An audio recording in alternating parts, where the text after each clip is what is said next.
Now, tonight we are pleased to welcome a brilliant inventor and entrepreneur, Elon Musk. Mr. Musk is CEO and CTO of SpaceX, a private space rocket company that's aiming to send the first privately funded flight to space within the next 3 years.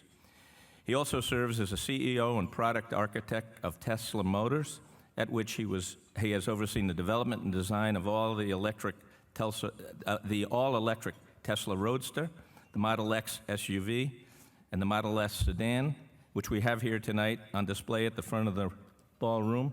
I understand they're taking orders, and he would be glad to fulfill that order for you. Prior to SpaceX, Mr. Musk co-founded PayPal, the world's leading internet payment system. But rather than me telling you about him, let's take a look at this video, which is part of the Bloomberg Risk Takers series. Elon Musk is a lot like the kid in the comic book whose fantasies turn into reality, but not as a magician. He did it as an engineer. An engineer is the closest thing to a magician that exists in the real world. Musk's fantasies and the companies they've inspired are transforming the way we live. Like, this guy is changing the world. He founded his first company at age 23 and sold it a few years later for $300 million. He helped pave the way for online commerce. With PayPal, his goal was to transform the financial industry.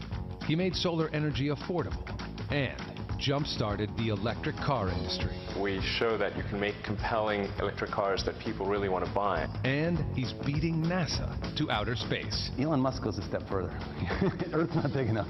With SpaceX, he literally wants to go to Mars. And he's still only 40. I look to him with awe at the way in which he can see the future and make it manifest. His greatest asset is his ability to take this big, big dream and make other people believe that it's true. There have been setbacks. We had maybe about a week's worth of cash in the bank, or less. Still, despite his critics, Musk has never been bashful about his own achievements. I mean, a Prius is a gas-guzzling hog by comparison with this car. Yes, he's a media darling. On a scale of 1 to 10, how sexy am I going to be if I buy this car? I mean, 11. Here he is in the movie Iron Man. He was even the model for the movie's hero. Yeah, good idea for an electric jet. You do? Yeah. Then we'll make it work. Go get it, Bob. You complete me.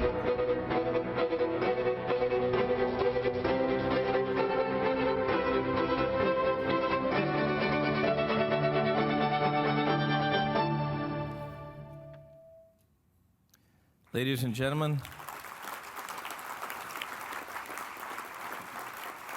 please join me in welcoming Elon Musk.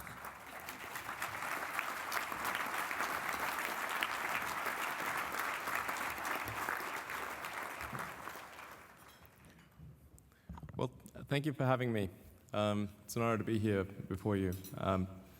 So I guess what I've been asked to do is kind of talk about the various things that I've done and what led me from one thing to the next, because it isn't completely intuitive how somebody would get from internet payments to rockets. And so I'll tell you that story, and then I think there's some questions that I'll be answering that have been submitted. So I was born in South Africa, and left there when I was 17 to, I always wanted to come to the United States. I'd visited here as a kid when I was, I guess, about 10 or something. And I read a lot of comic books, and they always seemed to be set in the United States. So it seemed like where cool things happened. And I felt in South Africa, actually, that if you wanted to be at the cutting edge and if you wanted to be at a place where great things were possible, that there was no better country in the world. And I think that's still true today.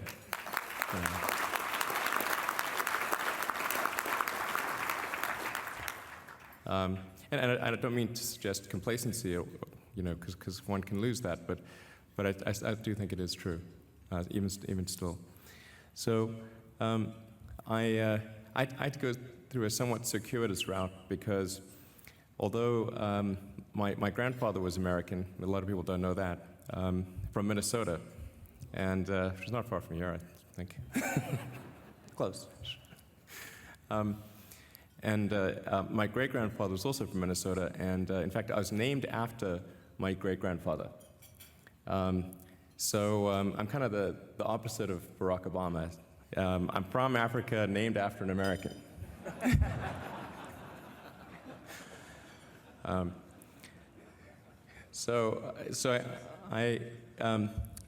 But my mom was born in Canada, so I didn't have U.S. citizenship. So initially, I was in Canada for a few years, and then came down to the U.S. Went to the University of Pennsylvania, studied physics and then business at Wharton, and decided that I actually wanted to try to invent technologies related to electric cars. There were actually three things that I thought were really that I thought would most affect the future of humanity when I was in college.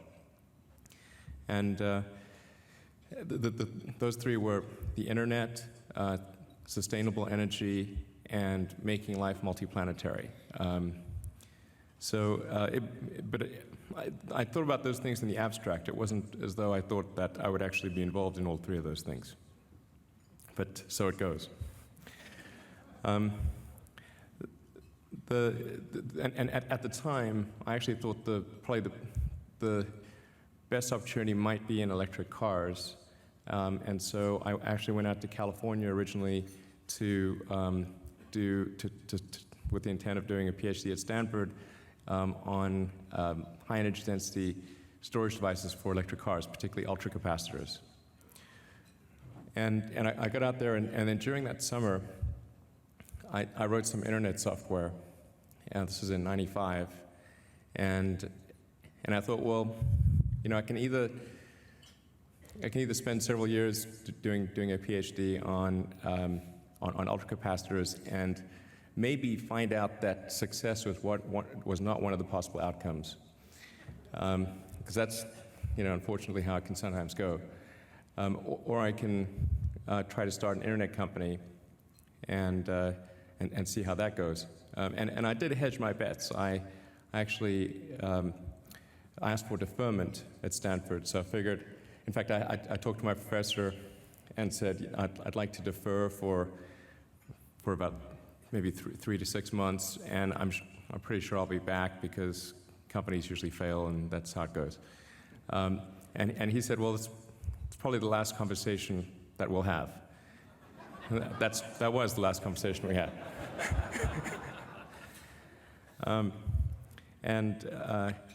Although I should point out, a lot of people think like I must be huge on being entrepreneurial. I actually tried to get a job at Netscape, if people can remember, probably can remember that company.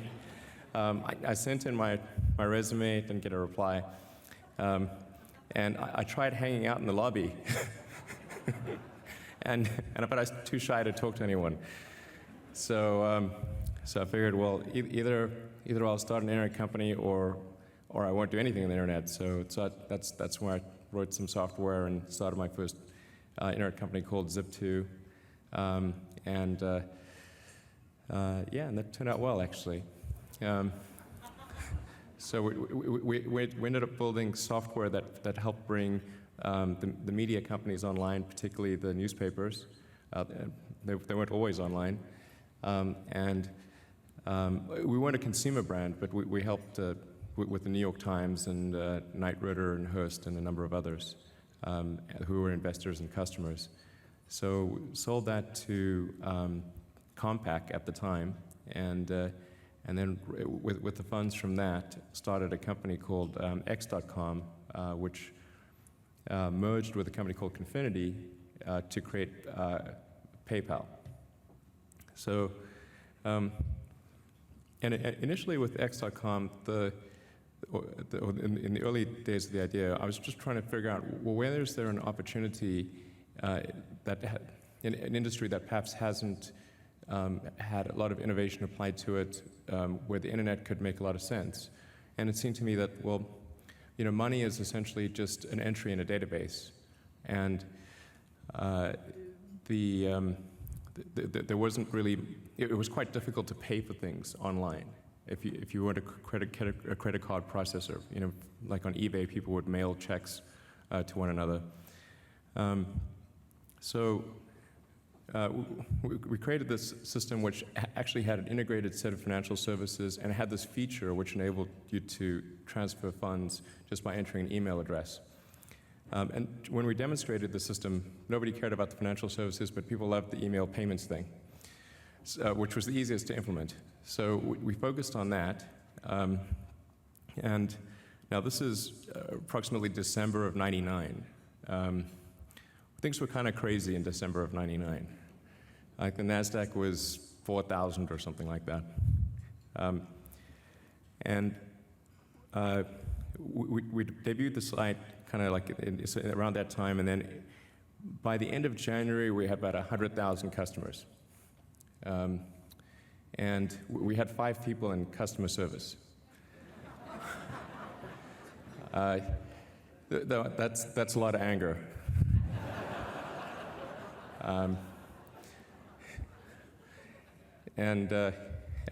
Actually, I'll tell a little short anecdote about how we solved that problem, because I've never done customer service before. So we sat around basically thinking we're really screwed. What are we going to do? So we tried 2 things. We hired an outsourced call center company, which did work for AT&T and American Express, and we thought, well, those guys are real experts. They're really going to know how to do this. But they were taking a bit of time to get going. So then my director of communications said, well, she's got this sister in Omaha who, she's a housewife, she doesn't have anything to do, and she's got some friends, and maybe they could take the easy questions. And we thought, well, you know, what do we got to lose? Sure. They were awesome. They kicked the ass of the professional call center company. So I sent my director of communications out to Omaha and said, you're now the head of the call center. You need to hire 100 people in 30 days. And actually, that's where the PayPal call center is to this day. So yeah, worked out really well.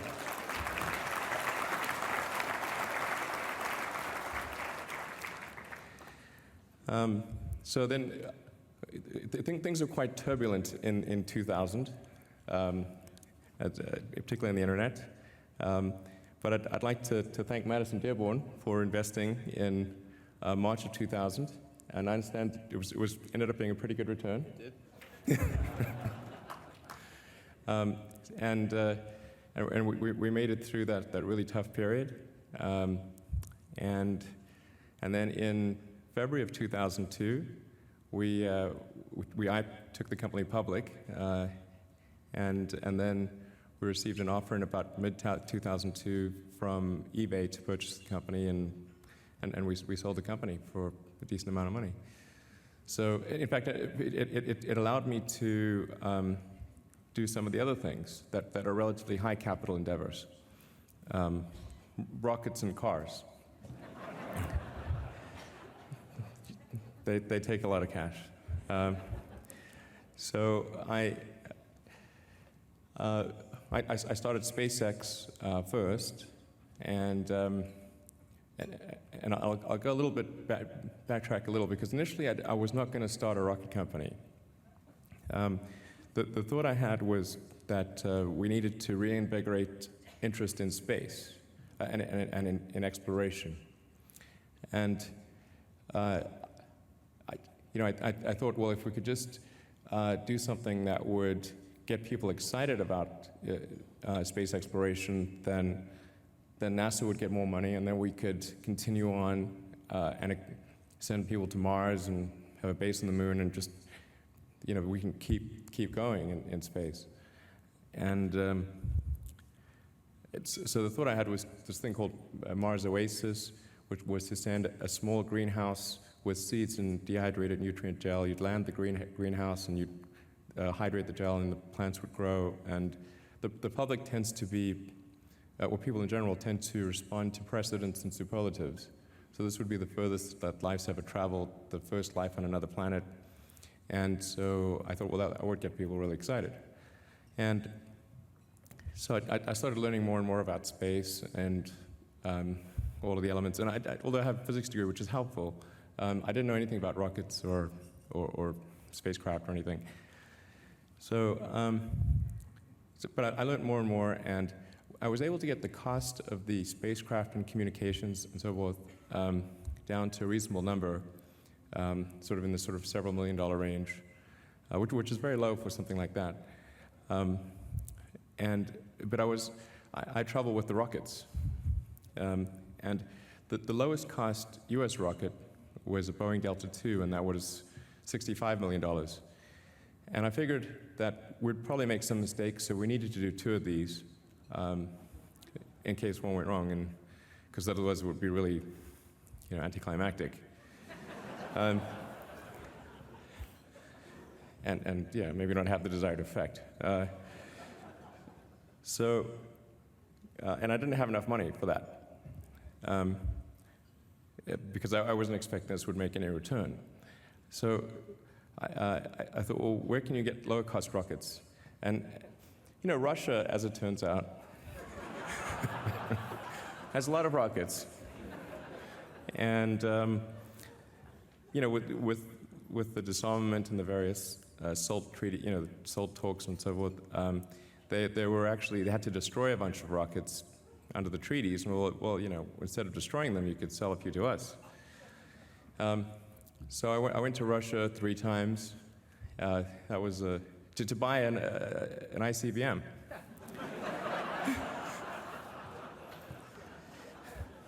Felt normal at the time. So yeah, this was in late 2001 and 2002. It was definitely, and I was, I guess, about 30, and the Russians were like, there's some crazy American here that wants to buy the biggest ICBM in the Russian fleet. But then I said, well, I got money.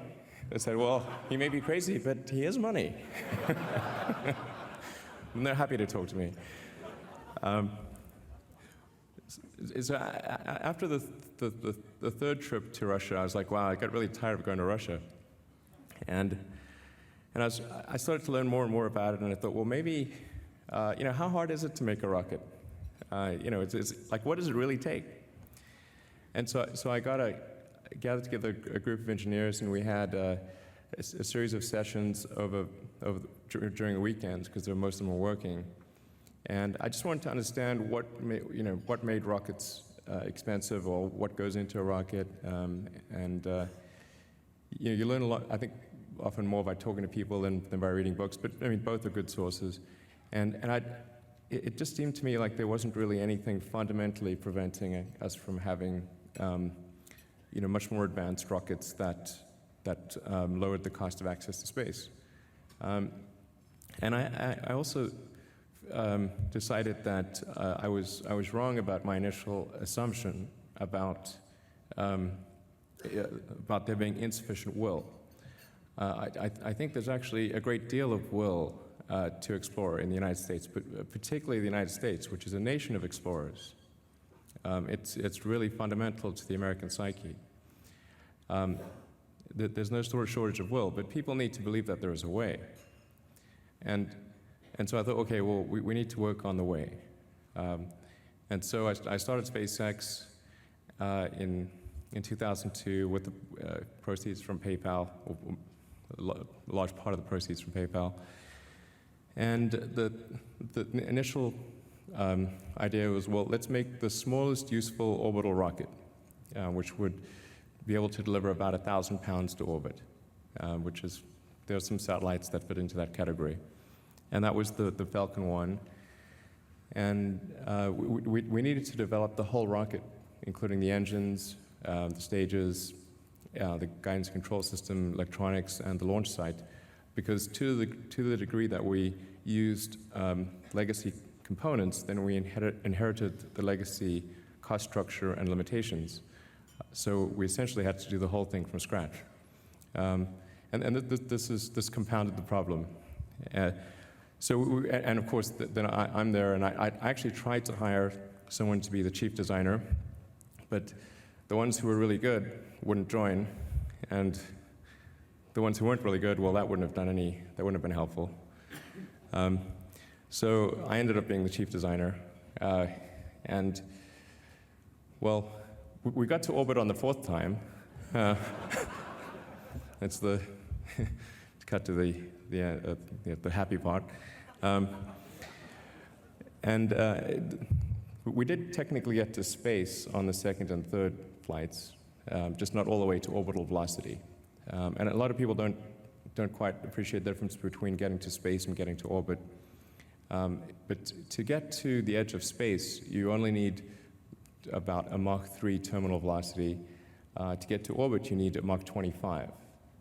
And the energy required scales with the square. So you need 9 units of energy to do a suborbital flight. You need 625 units of energy to get to orbit.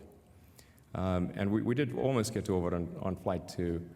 And I won't drill into the technical details, but yeah, that was unfortunate. The video is quite sad.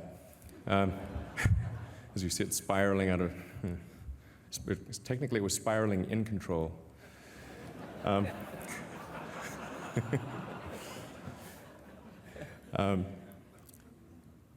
So anyway, the 3rd launch failure was in roughly in mid-2008, and then going into the end of 2008, well, that was not a good environment for raising capital, and I'd run out of money.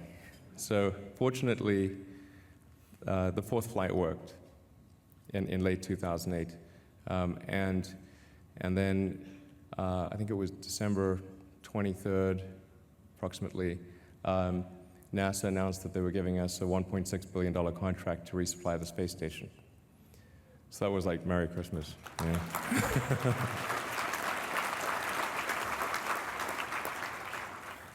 But if the 4th flight had not worked, that would have been it for SpaceX. Thank you, fate. And then in parallel with that story, there is the story of Tesla. I don't have enough time to tell all the stories of these things, but initially with Tesla, I didn't think it would be necessary just to do something like Tesla, but I was disappointed that General Motors had recalled the EV1, and I don't know if people have seen Who Killed the Electric Car, but it was sort of a sad story. At the time, people thought electric cars would be, they would be ugly and slow and low range, kind of like a golf cart. And so we needed to show that was not true. And we created Tesla, developed the Tesla Roadster, and that helped get the ball rolling. And we unveiled it in 2007, and in fact, that was what got General Motors to do the EV1 and Nissan to do the Leaf and a number of other programs. And initially, I tried to not be CEO of Tesla as well. A lot of people think I'm CEO of 2 companies because I want to be. That's not the case. But going into 2008 again, to essentially commit all of my capital between SpaceX and Tesla, I had zero cash. In fact, I ultimately had to borrow money from friends to pay the rent. So I had to run both companies, or it would not have. Well, our success odds would have been much lower. I'd like to thank Antonio Gracias for being a key investor, and not just investor, but strategic partner through that period. I don't think we would have made it without his help, so thank you.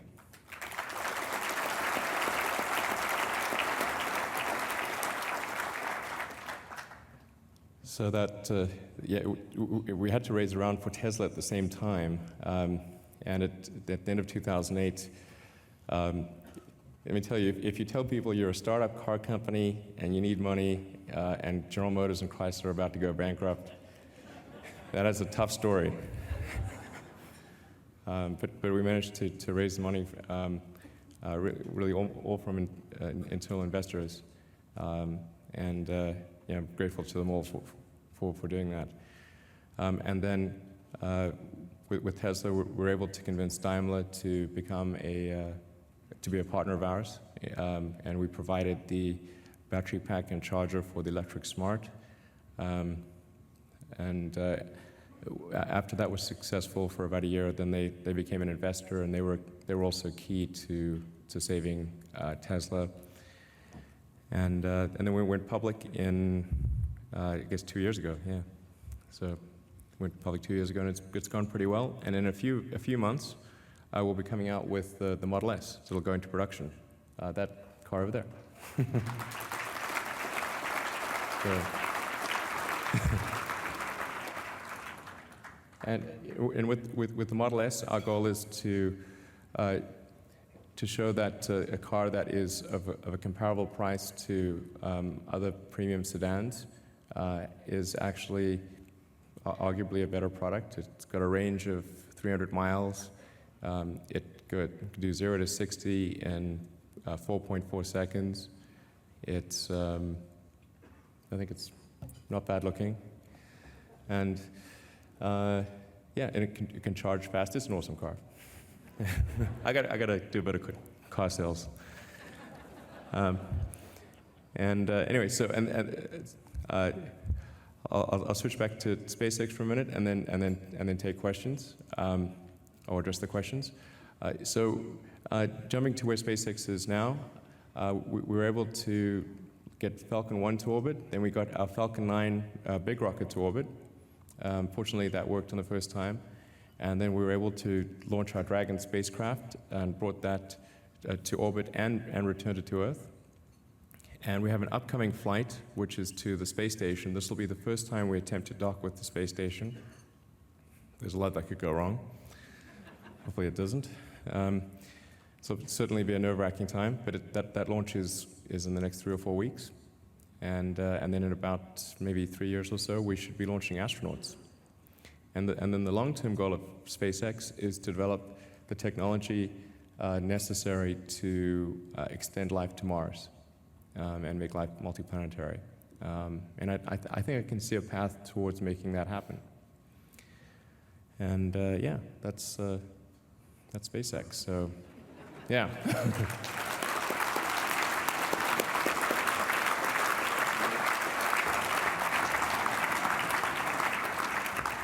So thank you, Elon. So there's so many places I could start. We got solar power, internet,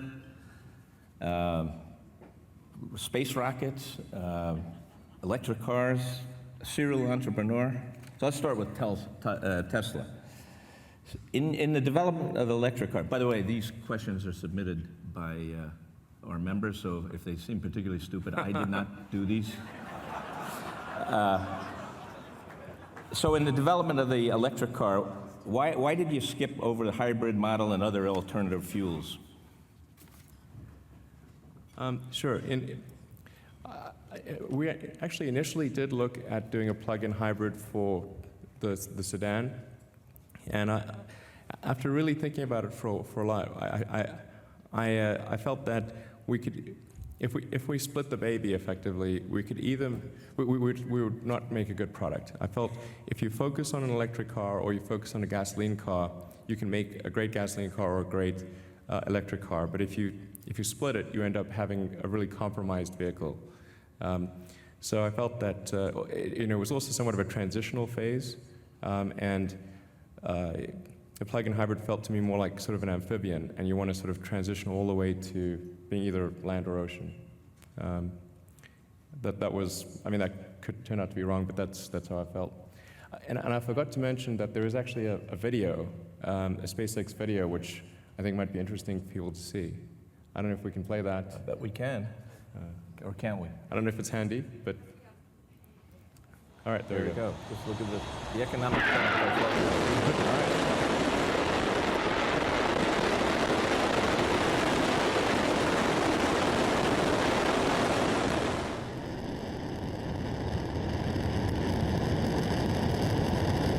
This is a simulation, by the way.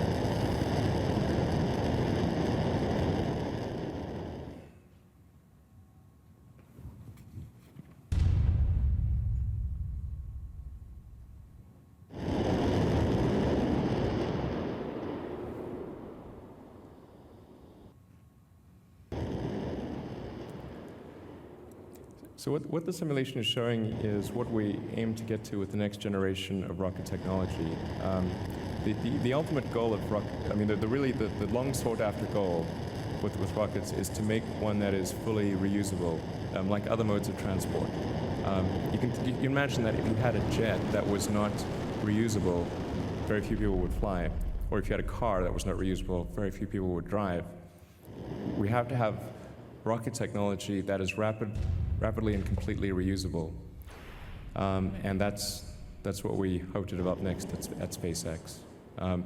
The cost of the fuel or propellant is only about 0.3% of the cost of the flight, much as it is for an airplane. So you can obviously, there's a 2 order of magnitude potential for improvement if you can make a fully and rapidly reusable rocket. I'm going to get to SpaceX in a minute, but I understand that the Model S will debut in July, but it's sold out through March 2013. So what do you project for the electric car space, and will we all be driving electric cars? What I think will occur is that all modes of transport will be fully electric, with the ironic exception of rockets. Although I think it's possible for rockets to be renewable, because you can, with the water, CO2, and electricity, and something like a ruthenium catalyst, you can create methane and oxygen, which is actually pretty good rocket fuel. So yesterday, GM reported that a battery blew up in a test. Just tell us 2 things. Have you had problems with batteries with Tesla? And where's battery technology going? A tremendous amount of money has been invested in companies that are developing battery technology. Sure. We've never had a battery fire or explosion in any car at Tesla, and we've now had we've got, I don't know, quite a few cars on the road. We've got cars on the road now in 33 countries, and particularly since our first car was a roadster, a sports car, they've driven it some pretty crazy ways. And if you can actually Google Tesla accident if you're curious, and there are some real doozies out there. There was one where a guy was parked in front of a Volkswagen Touareg, which is kind of a big SUV, at a light, and got rear-ended by, I think, a Prius at about 50 miles an hour. It was quite a hard impact, and got shoved under the Touareg like a wedge, flipped the Touareg into the air. It landed on the Tesla, so there's this picture of this Volkswagen SUV sitting on top of a Tesla with a Prius in the butt. And both the driver and passenger walked away without injuries. So no battery fire. So it's been, I mean, I say that now, and of course, I'm testing my luck by saying that, but so far it's been really good. Well, that's a heartwarming story, but how about where battery technology is taking us? Absolutely. So I got a million of those. Yeah. So battery technology has been improving approximately, 8% a year, or maybe 10% a year, depending upon how you count it in terms of cost and energy density. So if you look at, say, the battery pack in the Roadster versus the Model S, there's about a 50% increase in energy density, and the cost is about half. So cost per kilowatt hour is about half. So that's a pretty decent improvement over the course of, let's call it 4 or 5 years. Mm-hmm. And I think we'll see continued improvement in the future. We've got a pretty good roadmap. I can certainly see 30-40% improvement without any miracles. So that's kind of where I see things going. Okay, thanks. So SpaceX represents an interesting intersection of public and private funding, and it could be viewed as contrarian to your libertarian views. My libertine views. Why is Why is public funding philosophically correct in this instance? And do you view the government as your customer or your partner? Well, government is, in the case of Tesla, Tesla does have a loan from the Department of Energy. Now, it is, in terms of total capital raised and all that, I guess it's sort of roughly around a third of the capital is coming from the DOE loan. I think we could have gotten things done without the DOE loan, but that was certainly a helpful catalyst. In fact, a lot of people think Tesla was saved by the DOE loan, but this is not the case. Daimler saved, at the time that people thought we were saved by the DOE, we were actually saved by Daimler. So we certainly have someone to thank, but and it starts with a D, but it's Daimler. And then about a year after that, we started receiving some DOE funding. But I think we kind of had to do that because if GM and Chrysler and many others are receiving government funding and we don't seek a low-cost source of capital, then, well, that would be pretty dumb. So we kind of had to do it. And I think on balance, it's a good program, that particular program. Which is a separate program from Solyndra, in case anybody's wondering. Honestly, if I had $1 for every time somebody mentioned Solyndra, I wouldn't need an IPO. But then in general, it's important to bear in mind that the government is going to be a third of almost anyone's customer base. Like if you make pens or ham or whatever, anything. Since the government is about a third of the economy, there will be about a third of your customers on average. So along those same lines, what do you think of the U.S. government's retrenchment in research and development, particularly in regards to the space program? Well, NASA's budget has been relatively flat in space, so it's not so much. I mean, it's a small reduction, but it's not a huge reduction in government expenditures on the NASA front. However, it seems as though things have gotten more and more expensive to do things in space. And I think that's partly because NASA has not had great options as far as who to work with. The main NASA contractors have tended to increase their costs over time, and they've tended to merge and consolidate, so there were fewer of them. So if you're in NASA's position and you don't have a lot of horses in your stable to choose from, then things are going to get more expensive over time. And so what I think SpaceX has been able to do is to be quite helpful to NASA in giving them options that are lower cost and enable them to achieve more for a given dollar. A lot of people think SpaceX is somehow competitive with NASA, but actually NASA is our biggest customer. There are about a third of our launches are with NASA. Do you think the Russians have announced some pretty aggressive plans for intergalactic exploration and whatnot? Do you think that'll act as a spur, put pressure on the U.S. to re-energize its space program earlier than they presently plan? Well, I don't think the Russians are likely to be a serious competitor in space. Unfortunately, the Russians have not invested in they've invested very little in new space technology since the fall of the Soviet Union. The rockets that existed 20 years ago are very similar to the rockets that exist now. So I don't think much is going to occur there.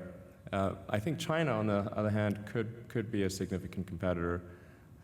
They are investing a great deal in their space program, and they are very much set on exceeding the United States in space exploration. So I think it's really just going to come down to the United States and China. Now, you're a businessman and you're trying to change the world in many of the things you do. Do you stop to consider what is more important, creating profit or having a positive effect on society? Well, I don't think being profitable and creating a positive effect are necessarily mutually exclusive. In fact, I think they're usually coincident. But I mean, there are times when they are not aligned, but those times are more unusual than usual. And there are cases such as the where you have the classic tragedy of the commons issue, which anyone who's taken Economics 101 is aware of, where you have a public good that is consumed and it's not priced correctly. I think this is the case with the CO2 capacity of the oceans and atmosphere. There is some CO2 percentage which is going to result in calamitous events on Earth. It's not completely clear what that percentage is, but you can certainly, I think you would get wide agreement that at a certain percentage it's going to be quite bad. Unfortunately, there's no price placed on this. And so you have classic tragedy of the commons occurring. You see this also in fishing stocks in international waters, where since no one owns the fishing stock in international waters, they will fish a certain area to extinction, that's all well and good. That's the fish, but in this case, it's us. So I think we really need to pay attention to that particular issue. Thanks. You're right. We did invest in PayPal, and I called my person that made the decision. It was a 35% return. Great. So I thank you for that. You're welcome. PayPal was a pioneer in e-commerce, but its other importance was launching the careers of several entrepreneurs who went on to start or play key roles in companies such as YouTube, LinkedIn, Yelp. Can you describe the culture that existed at PayPal that helped inspire these entrepreneurs? And what other companies do you see as similar in encouraging young people to go out and innovate and start up companies?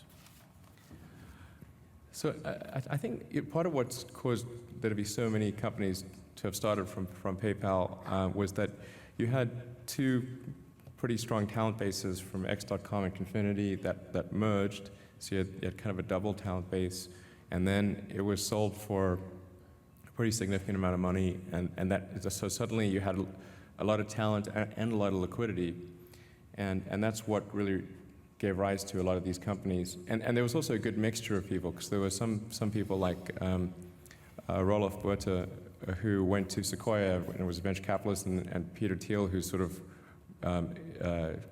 quite a smart investor. And then you also had people that were sort of more entrepreneurial and tech, strong with technology. So it was sort of a good mix of talents and expertise. And they'd all been kind of had the Silicon Valley operating system loaded into their heads during the PayPal era, and had seen both the sort of the high times as well as the very low times. So that kind of that they were kind of they were veterans of a sort in entrepreneurial experience. I think those are probably the key ingredients that resulted in those companies. Do you, I mean, you're young, and you say many times you didn't intend to be CEO, but you became CEO. Do you consciously try to create a culture of innovation? Is it more collaborative or competitive, would you say? I think it's more collaborative than competitive. Yeah. I certainly try. In fact, I'm certainly pushing for innovation all the time. So I'm trying as hard as I can to push people to try new and different things. Whenever you try something new, there's a probability that it will succeed. It's never certain. In fact, it's arguably quite uncertain. So there has to be a culture where failure is fine, provided that people thought it through and kind of had some good assessment of the risks ahead of time. when you try to be innovative, most things you try will not succeed. But then occasionally they do, and then, so you really have to foster a risk, what I would call a risk-rational environment. Yeah. Let me go back to SpaceX for a minute. For those of you who are cheating on your hand device, you probably saw that the North Koreans had a little accident with their rocket today, and apparently didn't make it into orbit. And you did that 3 times. And Four times. Four times. Yeah. So you had one more, and you were going to be out of money. Yeah, correct? that's correct. So that had to be like watching your 8-year-old on the foul line with the game tied. I mean, what was it like watching that fourth? That was it the 5th launch or the 4th? Sorry, the 4th launch was the one that got to orbit. Yeah. So what was that like? What was that day like? What was that time when they blasted off? Was it like the longest time of your life? It did. It takes 9 minutes to get to orbit, and that was a long 9 minutes. I felt terrible. and at the end of it, I mean, I was literally white-knuckled, just the whole time. And at the end of it, I didn't even feel elation. I just felt relief. Yeah. So Chicago is striving to be a hub of innovation, and we've had some successes. We have a great universities and research labs, progressive companies, and a talented workforce. How can Chicago be more successful in creating hosting innovative companies? Would you have any advice for us? Well, I think Chicago is a great city, and lots of awesome companies are here. Yeah. So it's. Sounds like there are only 12 people in Chicago here. I love visiting Chicago.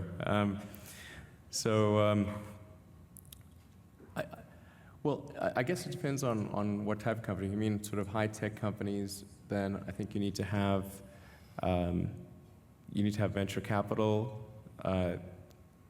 particularly in the sort of seed round and the A round area, because that's very sparse in most parts of the country outside of Silicon Valley and to a lesser degree the Boston area. You need to have a bit of an ecosystem where the fundamentals of the business, in terms of being able to lease space and get legal advice and accounting help and all that, where there are some people that are willing to support a company that's just an idea. You have that in Silicon Valley, so that's what I mean by this sort of ecosystem. And then at least for technology, you need to have critical mass of technical talent. So to do whatever you can to attract the key engineers. And you have some great universities here, so I think those are a good nexus for creating technology companies. We have a lot of young members, and we have a lot of young guests here tonight that are in their early stages in their business careers. Some of them are entrepreneurs or want to be. Do you have some advice? Maybe you've started 5 companies yourself, all successfully. Do you have some advice? Well, I'd say certainly make sure you have a good pain tolerance. There's a friend of mine who has a phrase for starting a company, is that it's like eating glass and staring into the abyss.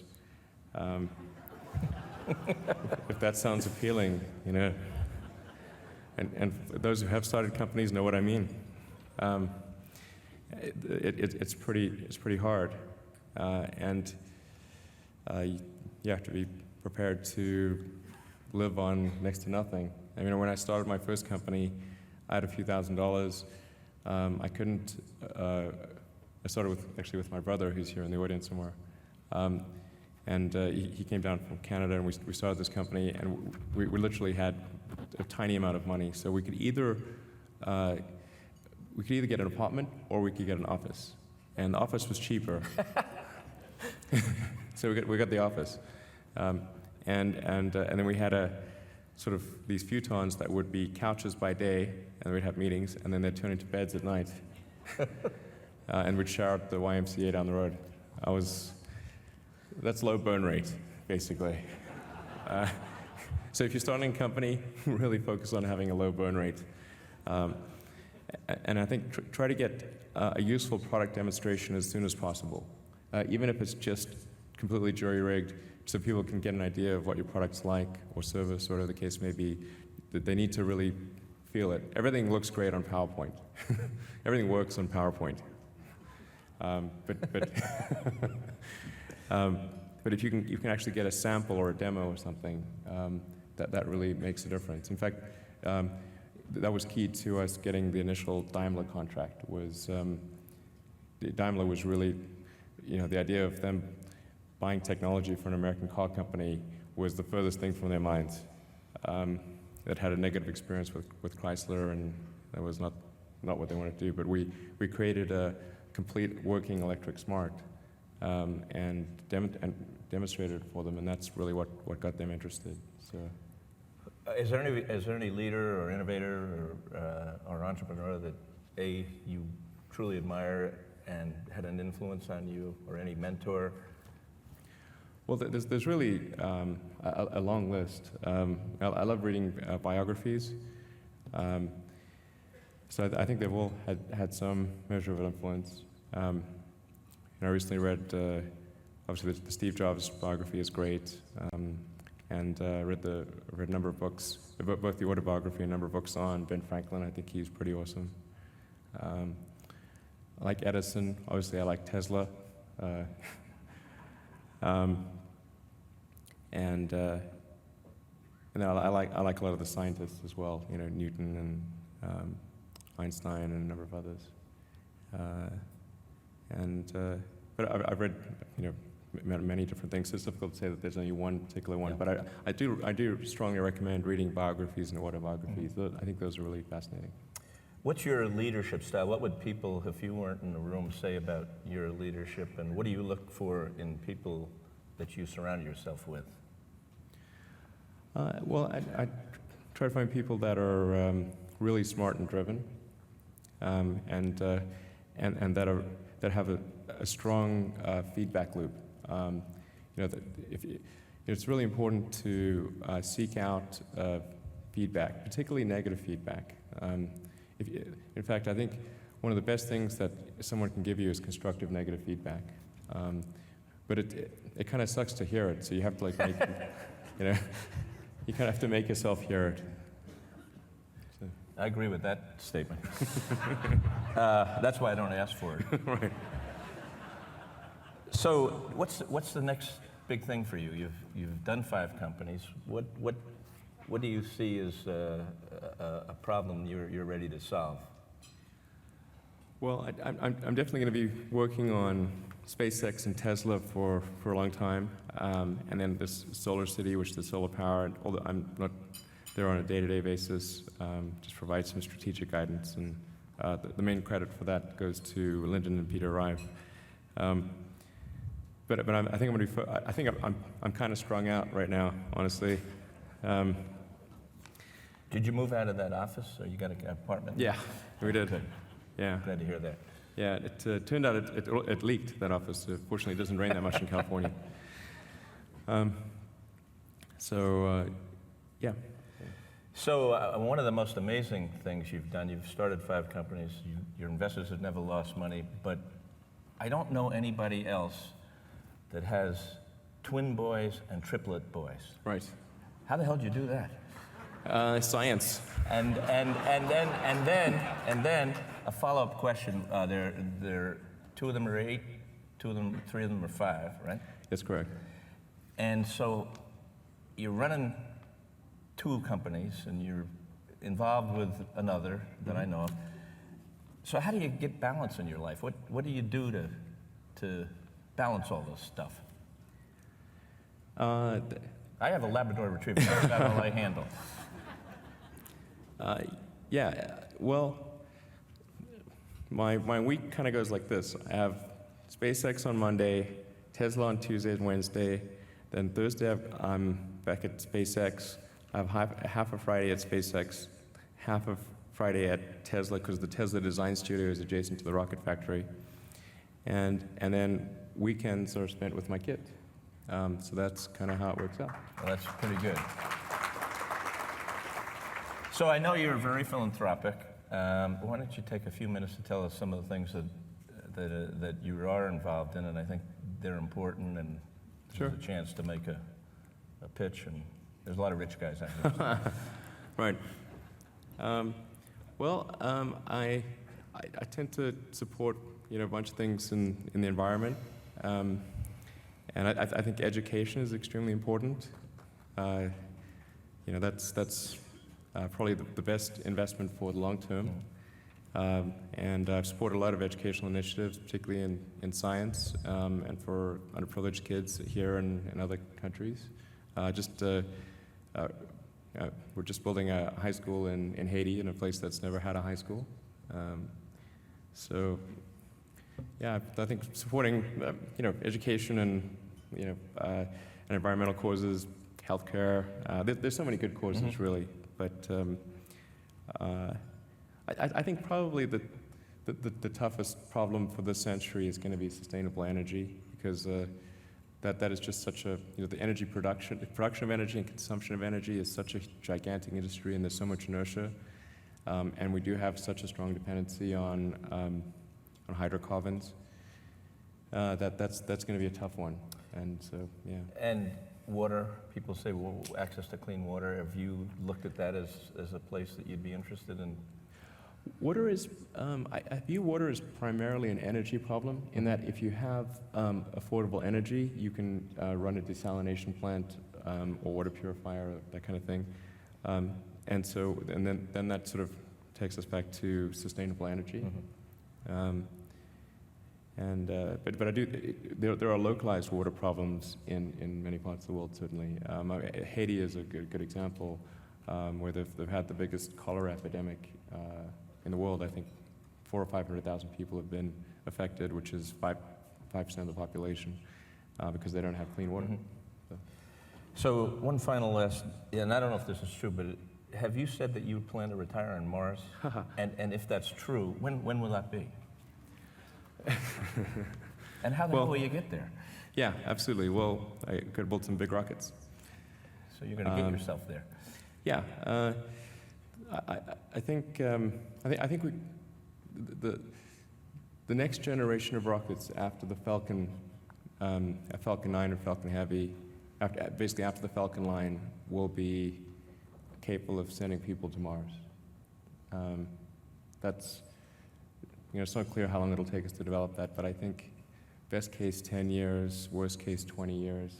So sometime in the 12 to 15 year period is when I think we're likely to go to Mars. But people have accused me of optimism. Elon, thank you very much for coming tonight. Thank you. It was really great.